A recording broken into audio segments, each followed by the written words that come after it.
Hello et bienvenue dans une nouvelle vidéo. Et aujourd'hui j'avais envie qu'on explore ensemble la thématique des fées. Ça m'est venu parce que je fais du babysitting et une des petites filles que je garde m'a demandé si les fées existaient, comment est-ce qu'on pouvait les voir. Et face à tous ces questionnements, c'est des questionnements que je me suis posés intérieurement. J'ai reçu plusieurs réponses que j'avais envie de vous partager. Alors bien sûr, ça correspond à mon propre prisme de perception. Donc c'est un partage pour enrichir sûrement des connaissances qui sont déjà présentes en vous-même finalement.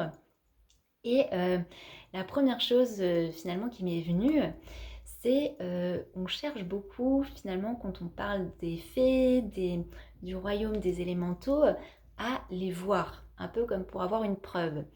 Et la première clé finalement pour entrer en contact avec cette dimension magique, mais qui nous entoure finalement tout le temps, qui nourrit la nature qui nous entoure, qui nourrit des parts de notre propre nature, c'est vraiment la première clé, l'émerveillement. Savoir s'émerveiller, c'est vraiment cette porte à l'intérieur. Finalement, la porte du royaume des fées, c'est une porte qu'on a à l'intérieur de nous et qu'on peut ouvrir grâce à cette baguette magique qui est l'émerveillement. C'est-à-dire on se promène, que ce soit dans la nature ou même en ville, et c'est avoir ce regard qui rend tout magique finalement et qui révèle la poésie, la magie de ce qui nous entoure. Et ça passe par des choses très simples. Vraiment, c'est là que c'est incroyable. C'est qu'on a l'impression que pour découvrir des mondes magiques, il faut aller dans l'extraordinaire, dans ce qui dépasse la réalité, alors que finalement, la réalité elle-même suffit à toucher du doigt cet extraordinaire. Mais juste, finalement, à force d'être baigné dedans, on a tendance à l'oublier. Et c'est pour ça souvent qu'on a cette image des adultes qui n'ont pas accès à ce royaume féerique, à ces fées, et que c'est souvent le regard de l'enfant qui a encore cette clé, cette porte ouverte. Et c'est important voilà, de rappeler cette dimension de l'émerveillement à travers la beauté d'une fleur, sa géométrie, sa couleur, sa texture, à travers le plumage, je sais pas, même d'un pigeon. C'est ça qui est rigolo, c'est que on peut se promener en ville, observer rien que les pigeons qui ont pourtant mauvaise presse finalement, et voir toutes ces dégradés de bleu, de vert, des couleurs qu'on ne pourrait même pas nous-mêmes imaginer ou créer, et finalement qui sont présentes et qui nous entourent. Et rien que ça, c'est vraiment cette première clé pour entrer en connexion avec ce royaume des fées, mais qu'on porte en nous. Et cette porte à l'intérieur, elle nous ouvre sur plein d'autres dimensions, parce que finalement, on a un peu tendance à vouloir chercher les fées à l'extérieur. Vous voyez, alors que les fées, en fait, c'est une nature, ça fait partie de la nature. Elles œuvrent dans la nature, mais elles œuvrent dans notre propre nature intérieure. Et c'est ça qui est magique finalement. Pour vous donner un petit exemple des fées dans la nature, elles vont participer, alors bien sûr il y a des fées un peu pour chaque catégorie. Pour un peu mieux expliquer, on a donc Dieu, la source, qui œuvre à travers tout. C'est vraiment cette intelligence d'amour qui anime tout, qui régit tout, qui nous anime et qui anime tout ce qui nous entoure. Sauf que pour animer tout ça dans notre monde, sur notre planète où c'est très dense et où finalement tout ce qui se rejoint en un point dans la source se divise en une multitude de rayons sur notre planète, et bien pour œuvrer dans cette grande entreprise, finalement Dieu, la source, se multiplie en plein de petits ouvriers, parce que plus une entreprise est large, grandit, grossit, plus il faut un nombre d'ouvriers et aussi des sections dans l'entreprise. Voilà, il y aura le pôle comptabilité, le pôle création, le pôle administratif, le pôle ressources humaines. Et finalement, plus l'entreprise est large, plus il y a des pôles différents qui sont créés pour pouvoir œuvrer pour l'entreprise. Et c'est pareil sur notre planète. C'est-à-dire que Dieu, la source, met en place depuis propre, sa propre unité tout un tas de rayons dans lesquels il se multiplie en tas d'ouvriers différents avec des fonctions différentes pour faire marcher cette grande œuvre, j'ai envie de dire, parce que c'est pas vraiment une entreprise. Et notamment, c'est pour ça que dans la nature, il va y avoir les élémentaux qui vont prendre soin de la nature. C'est des petits ouvriers finalement densifiés. C'est des rayons, des vibrations qui se sont quelque part densifiées, pas complètement parce que c'est pas aussi dense et palpable que nous. C'est plus de l'ordre du subtil, mais avec une certaine densification pour pouvoir agir dans la matière pleinement. Et ça va être des petits ouvriers de la nature. Alors j'ai dit petits en taille, mais grands dans leur force d'action. Et par exemple, les fées vont participer à la colorisation des fleurs, à la transformation des couleurs des fleurs entre les saisons, à ces mutations finalement de la nature. Et elles vont nous accompagner dans ces propres mutations intérieures de notre propre nature. Et c'est ça qui est incroyable, c'est que, comme j'ai dit, on a tendance à chercher ces fées à l'extérieur alors qu'elles agissent déjà en nous et qu'on peut co-créer ensemble. Une image donc qui me vient et que j'ai pu retrouver, en fait, qui m'était venue, et d'ailleurs j'avais parlé de ce petit objet dans une vidéo que j'avais fait sur tout ce qui est de l'ordre des énergies de Noël. J'avais trouvé ce petit objet à Noël justement, et je trouve qu'il traduit très bien l'action des fées à la fois dans la nature mais dans notre propre nature intérieure.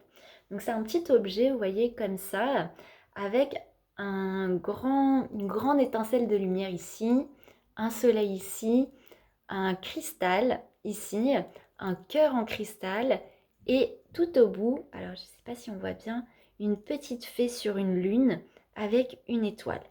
Et je trouve que cet objet est incroyable parce qu'il traduit à lui seul toute la magie, la force d'action des fées.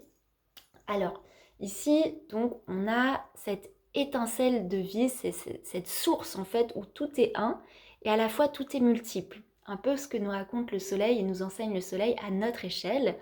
Donc la source, Dieu.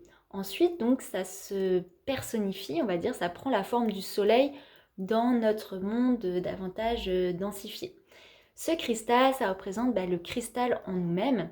C'est ce cristal qui se veut transparent pour laisser passer la lumière et venir agir dans notre cœur depuis le centre. Et ça va descendre jusque dans la matière. Et cette petite fée symbolise en fait la canalisation, la réception de toute cette force, cette inspiration divine depuis la source pour la mettre en action dans la matière. Et c'est ce qui va se passer à l'échelle de la nature lorsque les fées vont agir par exemple sur la transformation des couleurs. Elles vont aider à...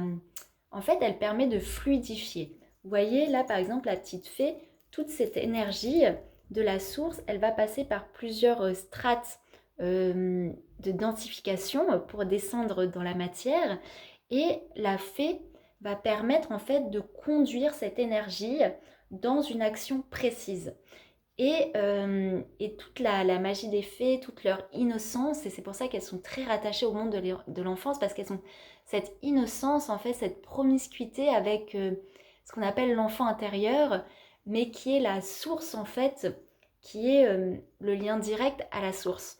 Et donc les fées, elles ont cette capacité de canaliser directement les énergies de la source avec cette transparence, avec ce cristal du cœur qui est active pour venir nourrir le plan terrestre. Donc dans la nature, c'est ce qui leur permet finalement d'œuvrer à travers les changements des saisons. Par exemple, elles vont conduire les changements des saisons à travers les couleurs, à travers l'éclosion des fleurs. C'est un peu comme des sages-femmes en fait, qui permettent de faire passer les énergies d'un point de vue subtil au monde de la matière.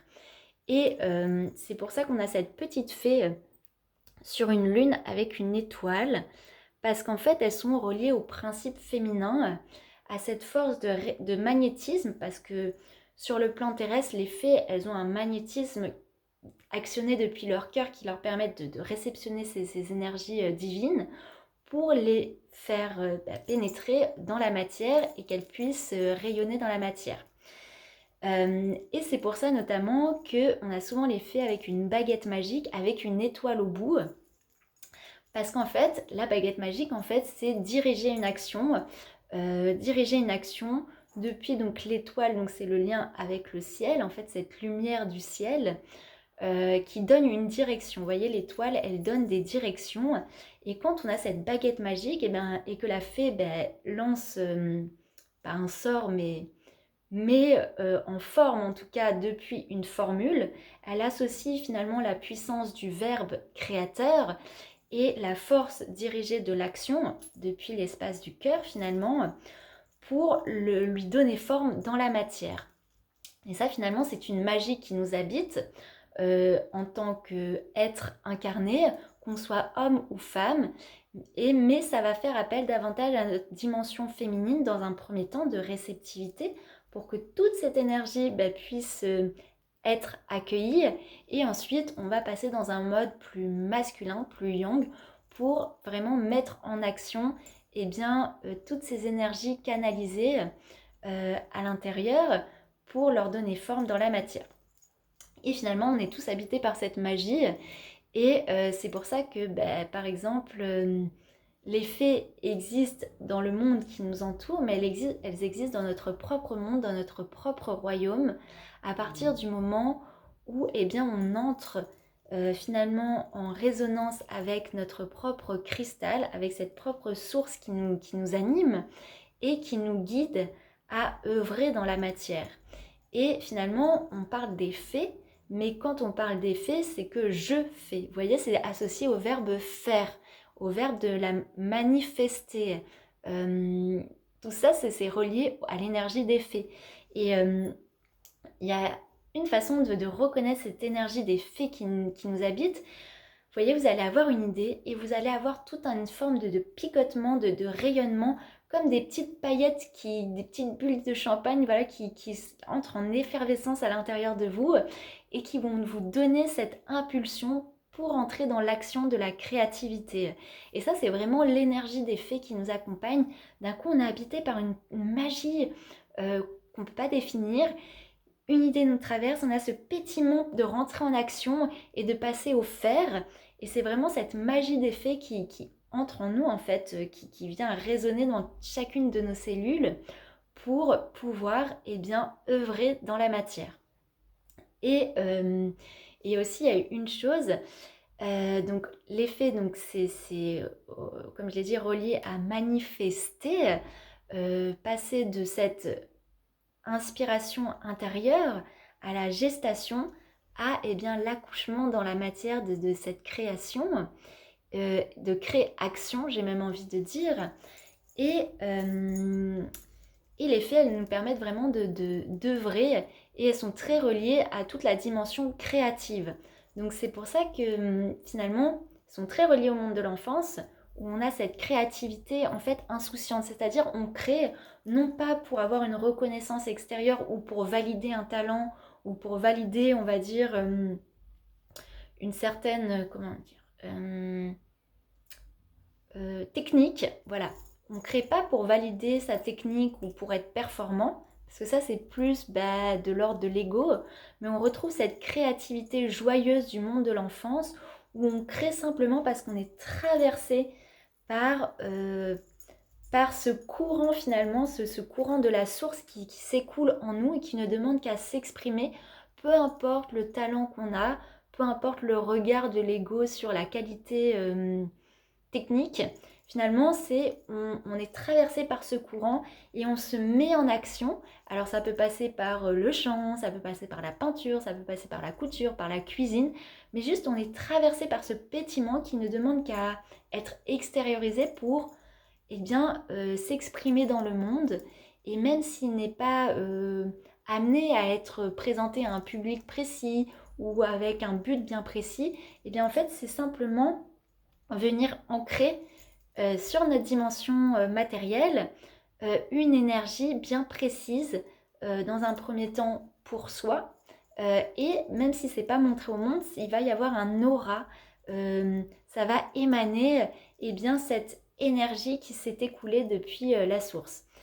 Et c'est vraiment cette créativité donc joyeuse dont je parlais où simplement le fait d'être dans cette action de créer nous remplit de joie et après, peu importe le résultat, juste on est dans la célébration d'avoir été nourri par cette énergie finalement. C'est comme si on réceptionnait un trésor en fait. On réceptionne de l'or, un trésor. D'ailleurs, la petite fée, elle est dorée. On réceptionne un trésor et on lui donne une résonance dans le monde matériel. Et après, peu importe ce que ça adviendra par la suite.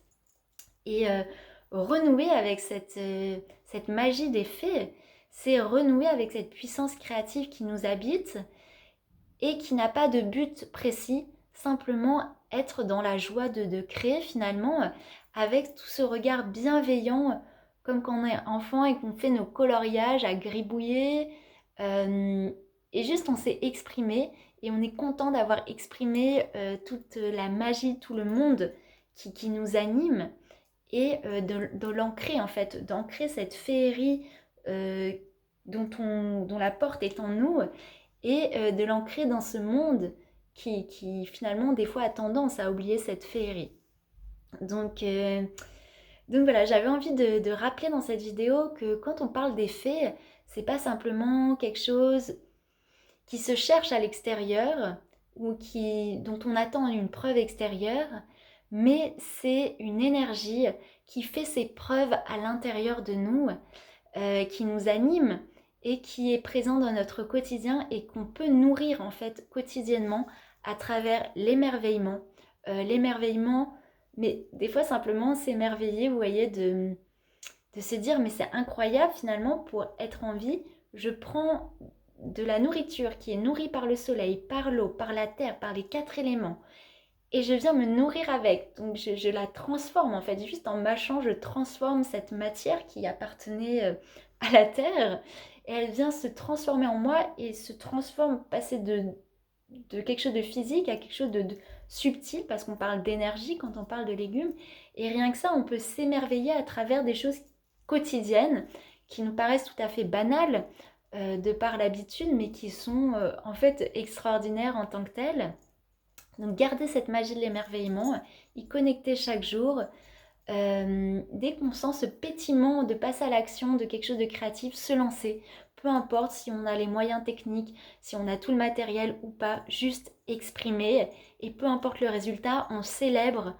En fait, on célèbre pas tant la création en tant que telle, le résultat, on célèbre la joie d'avoir été nourri par ce rayon en fait d'inspiration, d'avoir reçu ce trésor à l'intérieur de nous, et c'est pas grave si on l'a retranscrit d'un point de vue aussi parfait de la façon dont on a été ensemencé, parce que des fois bien sûr on peut être nourri par des royaumes extraordinaires, on cherche à les reproduire en dessin et c'est pas aussi parfait, mais c'est pas grave, en fait on est tellement heureux d'avoir été ensemencé de cette magie, de cet or, qu'on est content de pouvoir l'exprimer à notre échelle à travers nos propres moyens.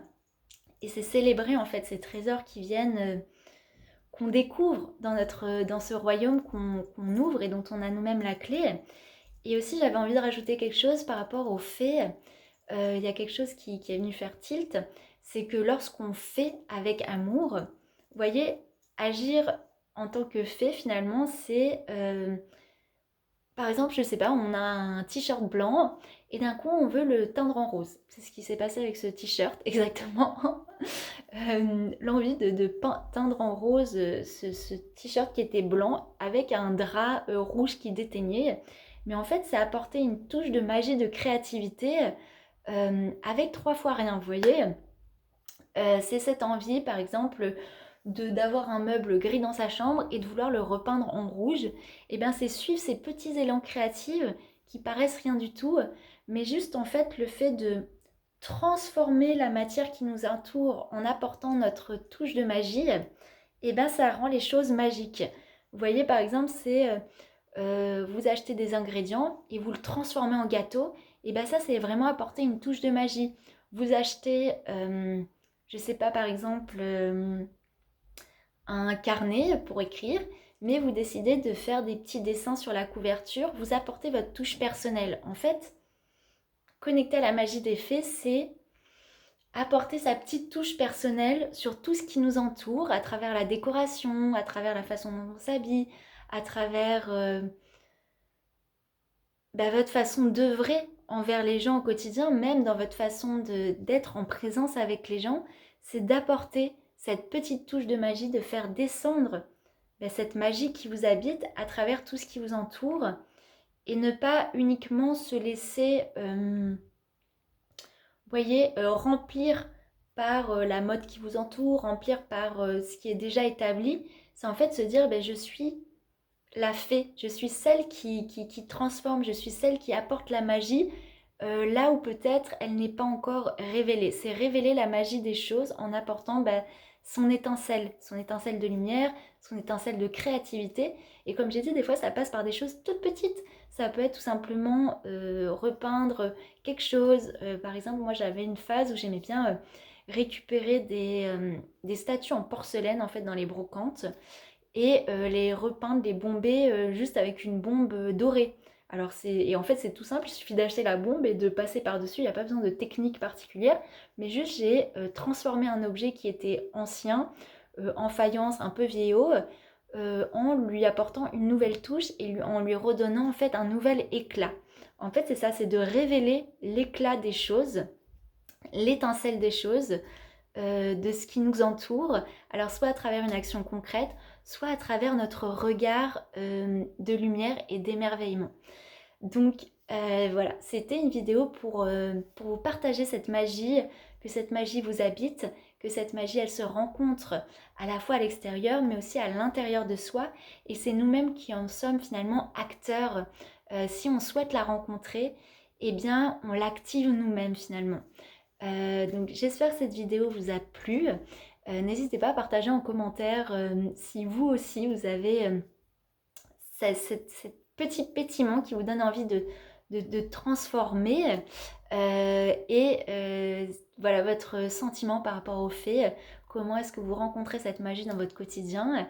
Et j'espère en tout cas que aujourd'hui vous ouvrirez les yeux pour vous émerveiller et que ce sera finalement votre nouveau quotidien, l'émerveillement.